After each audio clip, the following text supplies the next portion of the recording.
खाना, मैया मुझको मक्खन ना चाहिए, तेरो दूध पीनो है। जरा सोचिए, जो परमात्मा जगत को तृप्त करते हैं, आज वो परमात्मा को कौन तृप्त कर रहा है अपना दूध पिलाकर? मैया यशोदा। राजा परीक्षित जी ने यहां प्रश्न कर लिया कि गुरुदेव ये बताइए कि ये मैया यशोदा ने कौन सा पुण्य किया है कि जगत के पालनहार को दूध पिला रही? आपको पता है यशोदा मैया ने कौन सा पुण्य किया? यशोदा मैया पूर्व जन्म में, यशोदा मैया पूर्व जन्म में कौन थी?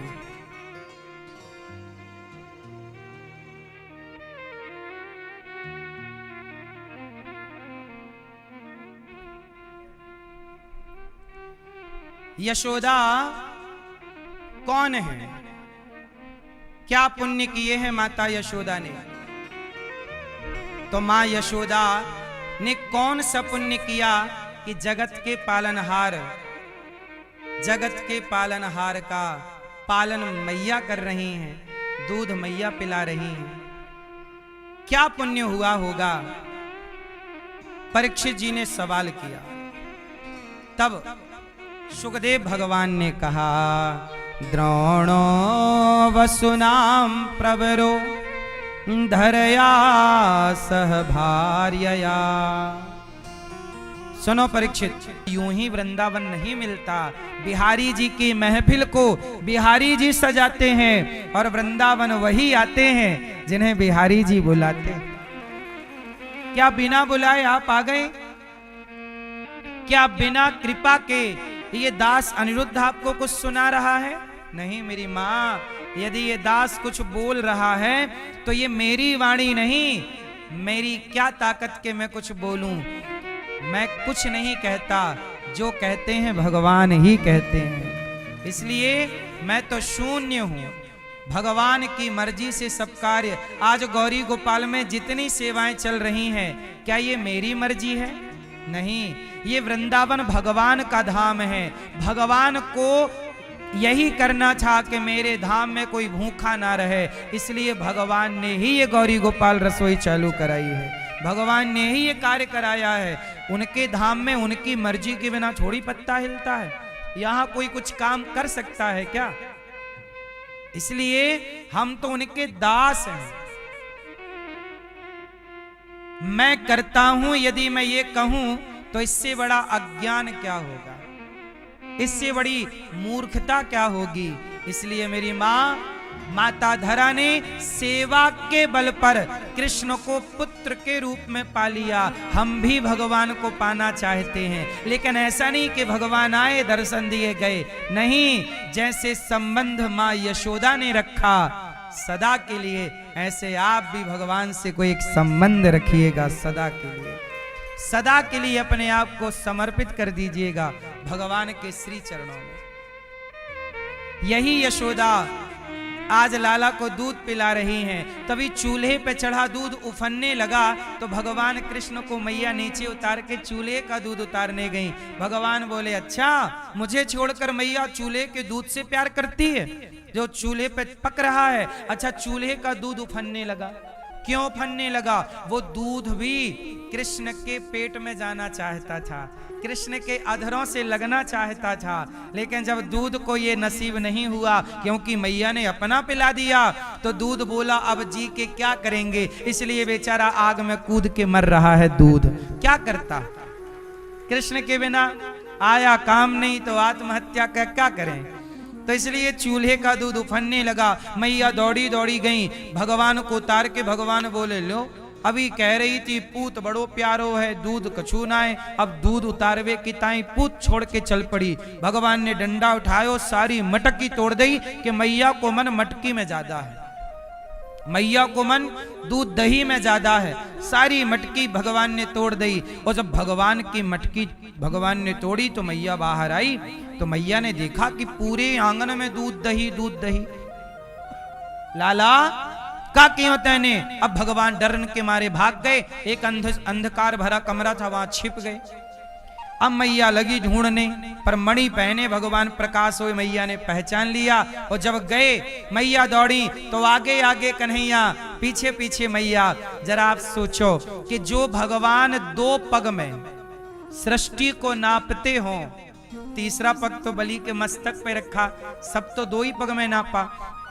जो बामन भगवान, जो परमात्मा 2 पग में दुनिया नापता हो, वो भागेगा तो कोई पकड़ सकता है? पर धन्य है मैया कि मैया पकड़ना चाहती है। और जब मैया की पकड़ में प्रभु नहीं आए तो मैया ने जिद कर ली कि बिना पकड़े रुकूंगी नहीं। आप और हम भगवान को कभी नहीं पकड़ सकते, पर पकड़ूंगा ये जिद करके यदि आप दौड़ेंगे, भक्त को जिद्दी होना पड़ेगा।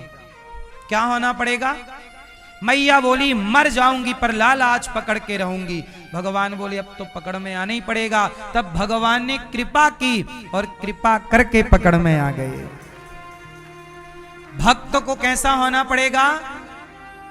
जैसे केवट कैसे हैं? जिद्दी हैं। केवट कहते हैं कि प्रभु पांव धुलवाओ फिर नाव पे चढ़ाऊंगा, वरना आगे से कमर तक पानी है, आप वहां से जा सकते हैं। राम राम जा। राम जी बोले मैं तो चला जाऊंगा, पर कमर तक पानी को सीता जी कैसे पार करेंगे? इसलिए केवट से राम जी ने पुनः कहा अब तो बिठा लो, क्या चाहते हो? बोले पांव में जादू है, पहले धूल वूल उतारूंगा, चुपचाप खड़े रहना हो, पांव धुलवाना हो तो मैं नाव में बिठाऊं। अच्छा ठीक है। केवट राम रजाय सुपावा, पानी कठबता भरी ले आवा। ले आया और धुल रहा है, पांव घिस रहा है और हिला रहा है पांव। राम जी बोले गिराओगे क्या? केवट बोला प्रभु आप अपना हाथ मेरे सिर पे क्यों नहीं रख लेते, हमें पकड़ के खड़े हो जाओ। क्या चतुर है केवट, जबरदस्ती हाथ सिर पे रखवा रहा है।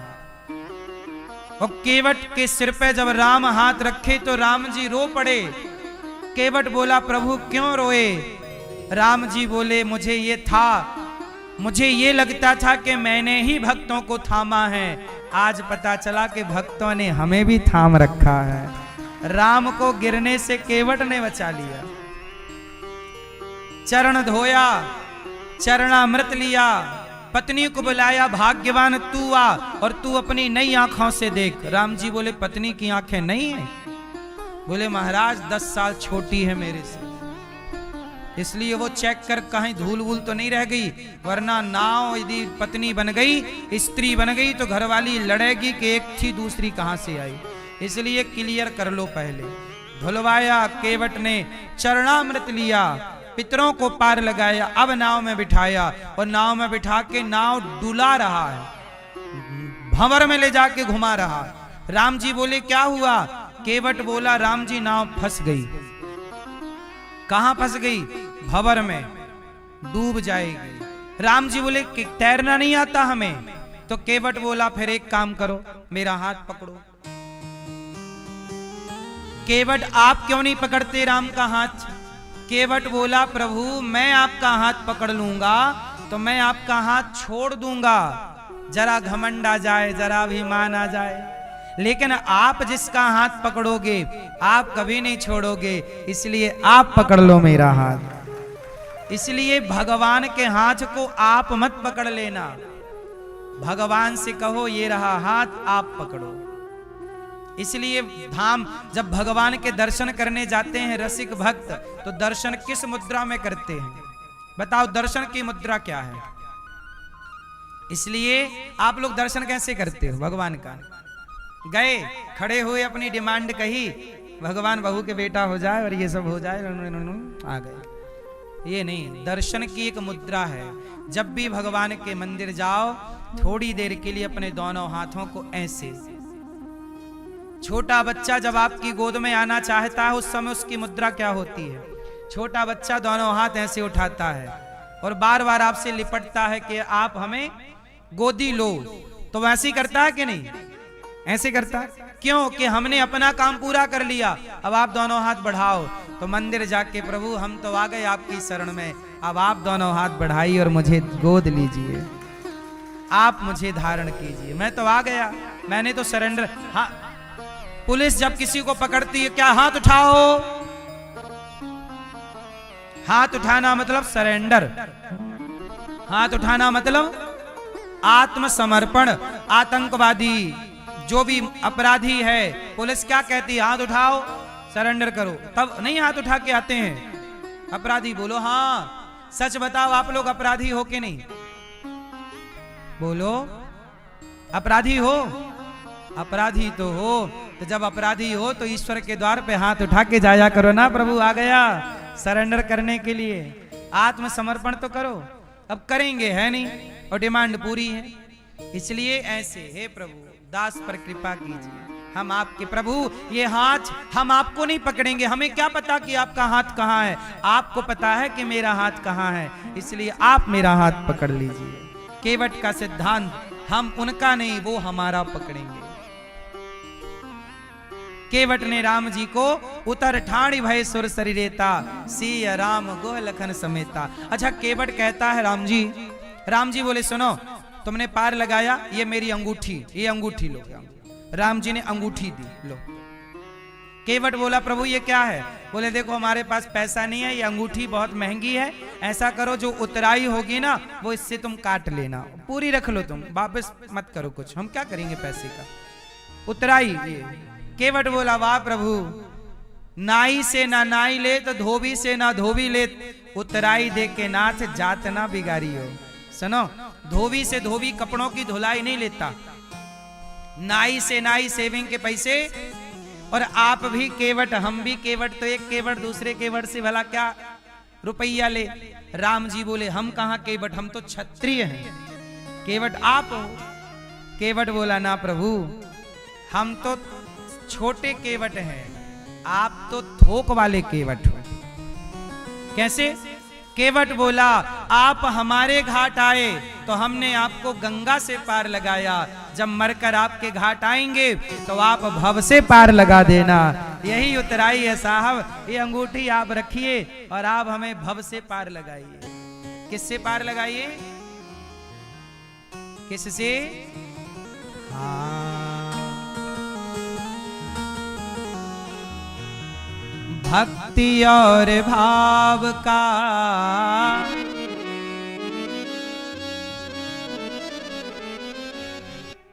केवट कह रहा है, भक्ति और भाव का, भक्ति और भाव का मजा लीजिए। केवट बोला राम अपने चरणों को धुला लीजिए, राम अपने चरणों को धुला लीजिए।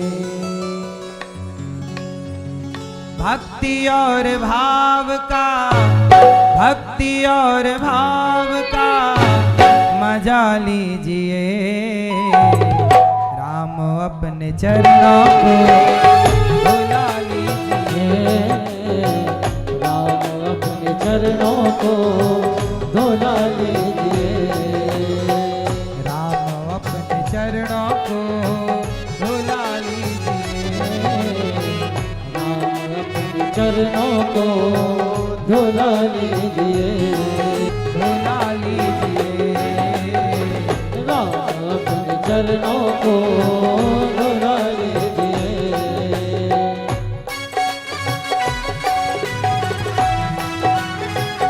जय हो।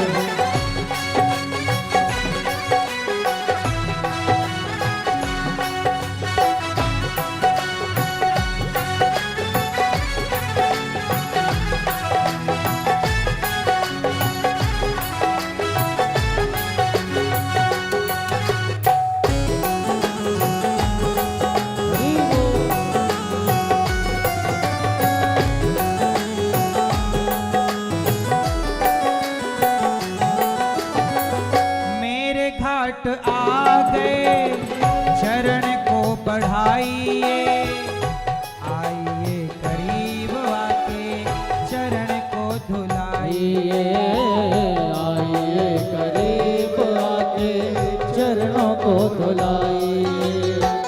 केवट बोला मेरे घाट आ गए, चरण को बढ़ाइए, आइए करीब आके चरण को धुलाइए। आइए करीब आके चरणों को धुलाइए। हाथ मेरे माथ पर, हाथ मेरे माथ पर, हाथ मेरे माथ पर, हाथ मेरे माथ पर रख दीजिए। हरि बोल। आप अपने चरणों को धुला लीजिए, नाथ अपने चरणों को धुला लीजिए।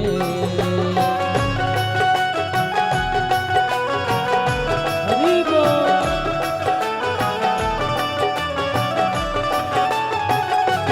हरि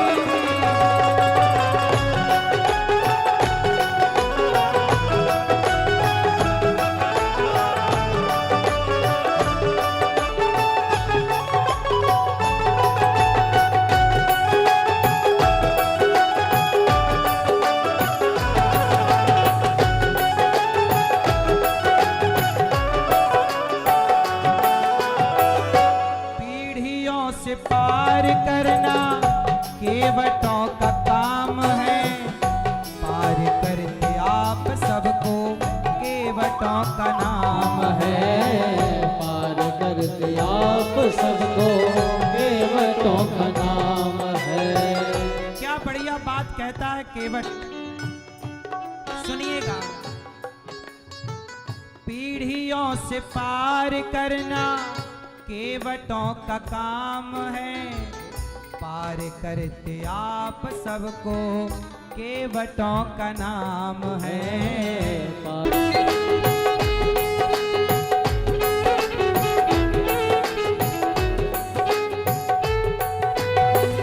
चरण को धुला करके नाव में बिठाया, नाव में बिठा करके पार पहुंचाया।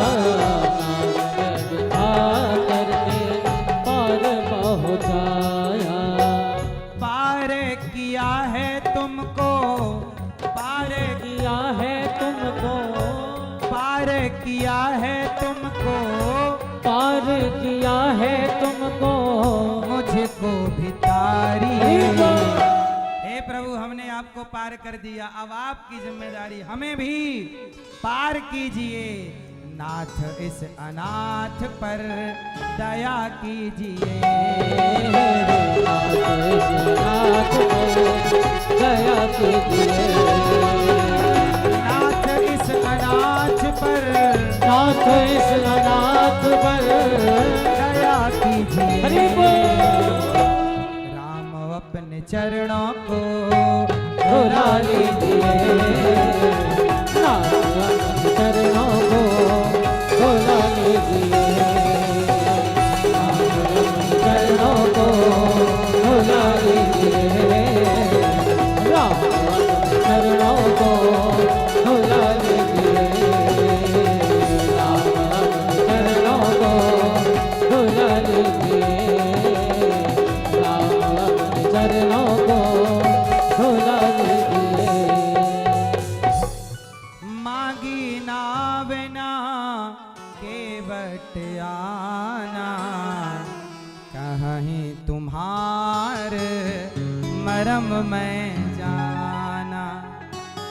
छुअत सिला भई नारी सुहाई, पाहन देना काठ कठिनाई। नाथ अपना हाथ अब हाथ मेरे माथ पर रख दीजिए। राम इस अनाथ पर दया कीजिए। राम जी केवट ने राम से उतराई नहीं ली। केवट बोले, प्रभु आप मेरे घर आए, मैंने आपको पार लगाया, मरकर जब मैं आपके द्वारे आऊं तो आप पार लगा देना, इतनी ही उतराई। और क्या चाहूं, चाह नहीं। तो इस तरह भगवान को मैया ने पकड़ा, ऊखल से बांध दिया। किससे बांधा? वो बांधने लग गई तो 2 अंगुल रस्सी कम पड़ गई। ये 2 अंगुल क्या है? मैं अरु मोर तोरते माया, अहमता और ममता। जब तक अभिमान और मोह का परित्याग नहीं करोगे तब तक भगवान आपके बंधन में कभी नहीं आएंगे। भगवान को पाना चाहते हो 2 चीजें छोड़ दो, अहमता और ममता। अहमता मतलब अभिमान, मैं कुछ हूं।